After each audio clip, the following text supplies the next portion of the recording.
First of all, the EPAC TV News welcomes everyone. Guwaltabi Kuki village hai record amata leiti hai na Tribal Affairs and Hill Department maik sing phungdor ki adugi matung ina Guwaltabi Kuki village gi mingda lakpa chakot thorang oiba thabak amata tawbidana ba mari lina basing athingba thambiyu hai na RP Athawala State Unit ki Vice President Sapam Kanglepak Maithire na phungdokre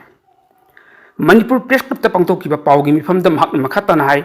haukiba kumja 2023 ki May ki tang ahum dagi hawrakhiba irang na sin maram oiraga Guwaltabi khunja sing khul thatoktuna chilakraba matung Kuki sing khul asibu Guwaltabi Kuki village hain onthoklambadagi RTI ki kuthangda Guwaltabi Kuki village haiba khul asi leibra haina hangluba matamda Tribal Affairs and Hill Department na Leite haiba maik sing na phongdorakhiba adugi matung ina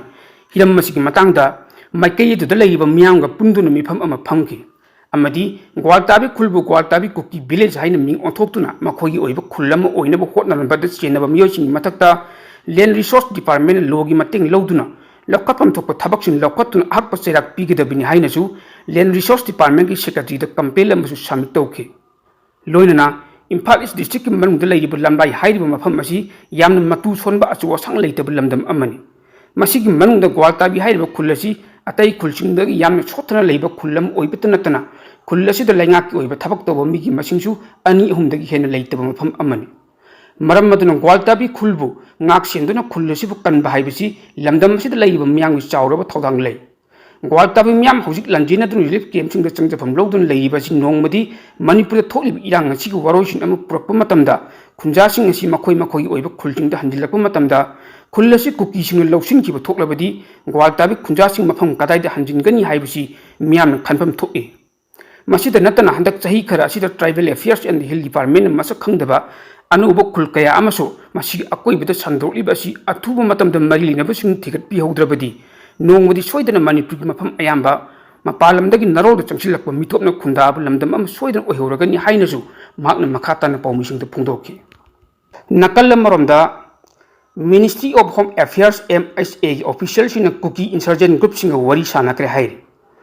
ahum rapsu oina nakal ani ne wari sanakhi bada suspension of operation su agreement gi ground rules sing semdokpagi matangda makhatana khannaki haina tribune da phonglapa report amana hairi hauki jungi tang mapal amasung jungi tang tratuk ta nakal ani ne wari sanakhi baga loinana Manipur gi highway sing da miyam aki akhang leitana chathok tasin yahanna ba amadi logi wangba da pairi bu khulai sing surrender tawbagi matangda skupna khannaki bulai kumja 2023 ki May thadagi hauna Manipur da kang ani gi marakta hatna sunabagi thodok thorak thraw matungda nakal ani gi marakti yasinaba proktuna ing tapa phiba mam laihannabagi pandamda MSA na maitai gi seso sing amadi Kuki gi luching basing wai sanabagi thorang lokhatun lakhiban maitai gi seso singna Manipur gi mafam punamakta miyamna aki yakhang leitana chathok tasin tawbudi yahangadabni haibu wafam yauna tongan ba demand kaya pokhi Kuki luching basing gi maikai dagi di legislature leiba Union Territory am semgadabni haibu wafam taksindun lakhiban wari sanabdi yawkhiba Kuki luching ba amana tribune da phongdorakhibagi matung ina jun gi tang mapandagi hauna center ga wari sanabda singthaningai oiba mongda khumang choksin ngamle athuba matamda Kuki sing talibi demand phanglagani haibagi thajaba leire haukiba kumja 2008 tagi hauna center da peace talk tokduna lakliba Kuki militant group sing designated camp ayamba maitai sing namna khunda mafam da nak leiba maramna makhoi gi oiba hongdok ankinaba camp sing adu hongdok ankinam apamba maikai kaya dagi phongdok nakpa leikhi Ministry of Home Affairs and Su Agreement ground rules review tawbag loinana tha sigi manungda maitai amadi Kuki luching basing makhatana wai sanabagi thorang lokholpa yai hainasu thajanari kumja 2008 khuriak pinakiba Su Agreement asi chahi khudingi sandoktun lakhiban adubu kumja 2024 gi February tang mapanda Manipur lengang nakal ahung gi oiba agreement sidagi tokli haina lawthokki kumja 2008 khuriak pinakiba Su Agreement gi ground rules wangmada Kuki militant singna hingsa gi oiba thorang kaya lokholakpana maram oiraga Manipur da kang ungkhatnaba thodok thorakpani haina hanagi chief minister N Birena kayarkana phongdokpasu leikraban Ministry of Home Affairs korpadagi ahumraksu oina wari sanakibada Kuki gi maikai United People Front UPF amasung Kuki National Organization KNO gi makok thongbul chingba kayana sakyaki Ministry of Home Affairs gi maikai Intelligence Bureau and the Ministry gi makok thong official kayana wari sanabada sakyaki hairi UPF amadi KNO gi kadolising ani gi chanirom ching district sing da hangdokpa tongan bi designated kentra mai thambag loinana kedar amamam da tha khuding lupa lising taruk stipend oina pidun lakhiban हौजिक थोलिब वाथोक असि लोसिलहन्नबगी पंदमदा सु agreement abrogate तौगदबनि हाइना माइकई कयादगी तक्सिलकपसु लेखरबन middle east की पाउखर update तौजगे Israel की military की माइकई दगी गजा की मफम कयाद चतखिब अकन air strike त मियो कुन हेन सिग्रे हाइना लोकल हेल्थ ऑफिशियल सिन फुंगदोले अमरोमदा यूनाइटेड नेशंस की ह्यूमन राइट्स ऑफिस की माइकई दगी पिरकप रिपोर्ट अमगी मतुंग इनदी गजादा लरिबा ह्यूमैनिटेरियन कन्वोय अमसुंग मतेंग पांगमगी पोलम कयामरुम येनफम सेंटर ओइब मनाक्ता सिखिबा मियो पुन चत्रुक त्राउंग सुग्रे हाइ यूएस की प्रेसिडेंट डोनाल्ड ट्रम्प ने इजराइल की प्राइम मिनिस्टर बेंजामिन नेतन्याहुगा वरी सानादुन निमित हुमफुनी की ओइब सीजफायर अमा प्रपोज तौदुन यानखरबन हौजिक नाइरिबि हमास की माइकेदगी प्रपोजल अदु यारकप अदुनि मसिगी मरक असिदा इजराइल गजा अटैक चथबदि सुलेप लेप्ट्री गजा की खाथंब खान यूनिट लेब नेसिर हॉस्पिटल की हेल्थ ऑफिशियल फोंदोरपगी मतुंग इनदी इजराइल की मिलिटरी टेंट सारगा लेब मफम कयाद एयर स्ट्राइक चथरकपदगी ngasi nongalamdaida miyo tramangrom hatkiban aduga atopa manga amana city adugi tongan mafam da sihibani haina report asin makha tari Gaza da Israel amasung Hamas ki markta laiba ceasefire ama taunanaba final proposal ama Palestinian militant group na yagadra natraga yaroida haibadu pung kun mari gi manung na khanglaba yai haina United States ki President Donald Trump na phungdokre Abraham Accords expand tawbagi matang dasu Saudi Arabia ga wari sanari haina President Donald Trump na phungdoke Abraham Accords hairibasi Donald Trump na mahak ahan batam manungda Israel amadi Gulf leba kharagi marising normal da pokna bagi damakta mahak administration sindun sahi tawnakiba atumba yana chesing aduni Hamas ka numi humphuni gi oiba ceasefire ma finalize tawnaba mathau taba condition sing Israel yari haina Trump na leba popon mit phungdok play khraban Numit humfugi oiba ceasefire manungda party sing na land losinana ba thabak tawgan khwaidagi anubo ceasefire deal framework adu Hamas na yabra natraga yadabra haibadu irai nimit Trump na hangki Kari thorak ke haibadu aikoi yengani mathangi pung kun mari gi manungda aikoi na khangani haina mahakna haiki Sagol chen numita Hamas ka nakna leiba source amna haiki US na sagot pa anover ceasefire proposal aduna Gaza da Israel gi oiba lan losingani haibagi thajaba ai boina Islamic group na pam Israel ki official sing anina haiki akopa marol sing khangna bu honari Gaza ki authority sing matung inadi sagol sin numita Israel air strike sing the Palestinian mayam musu sikraban kumja 2023 October da Hamas na lusingwa militant sing na Israel de attack tawduna miyo lisinga mga chani hatkiba amasung atay miyo chani gi yankai henbana phaduna pukibadagi Gaza da Israel landaba horkiban Gaza ki health ministry na Israel ki matung tarakpa matamda military assault hojik phawbode Palestine masa lising yankai taruk hen sigraban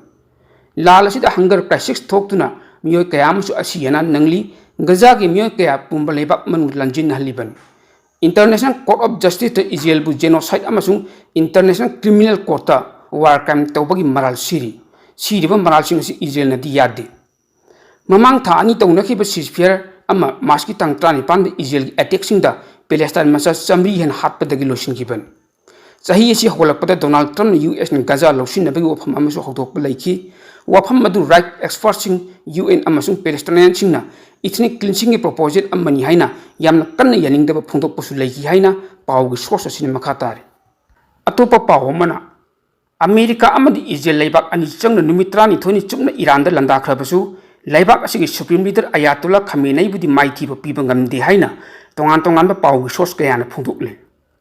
lan asida America amadi Israel na nuclear ki plant sing pak thana thuwai ki haibaga loinna Iran da laiba lengak phoba kaihan gani hain aki khang piba laikiban adubu wafam anima amata mai papangang kidhaina Iran gi lusing basing hair sahi kaya gi mamang dag Iran da laibak asigi lusing ba supreme leader Ayatollah Khamenei gi lenga uthatna ba hotna kiban America laibak asima ki journal foreign policy ta phungdor pa report amagi matung ina handak lana si America amadi Israel chauna maithire lana si oina mai pakpadi Iran ni haina phungdor pa su leikhraban foreign policy journal asigi report ki matung ina Israel amadi America na thamkiba pandam Iran gi landa mai pakhide Iran da karigma nuclear khulai leikhraga di Israel gi oina tungda akiba phangla blalama tholaktuna paksana manga ta tholakadra haibagi akiba chauna singnabadagi America gi mating yauna Israel na Iran da numitrai thun chukna landa kiban Israel amadi America na America gi nuclear plant sing bunker buster bomb thada duna paksana manga ta thon gri haina phungtora kiba adu busu tasengma mangti kona thangda attack adu da mangta khiba leite adubu hen ngaklibadi Iran gumba leibak amana matik mathona phudektuna Israel amadi America gi mayokta lepa ngamkhibaga loinana Qatar da leiba America gi military center sing de phawba landab ngamkhiba sini Karigumba lalasin makhatana soknamlabadi malem da achobu lanjaw ma tholok piyabagi akibasu leina kiban Masigi maramdi Iran gi damakta su China Russia amadi tongan Muslim leibak kayana su lona thukna saukat pa hor kiban Ammaromda Israel gi oina su Europe leibak sine phong sagolak kibani maramaduna lalasin makhatana chatharamlabadi malem da nakpak ani thoktuna achobu lanjaw ma ohelak piyabagi singnab leina kiban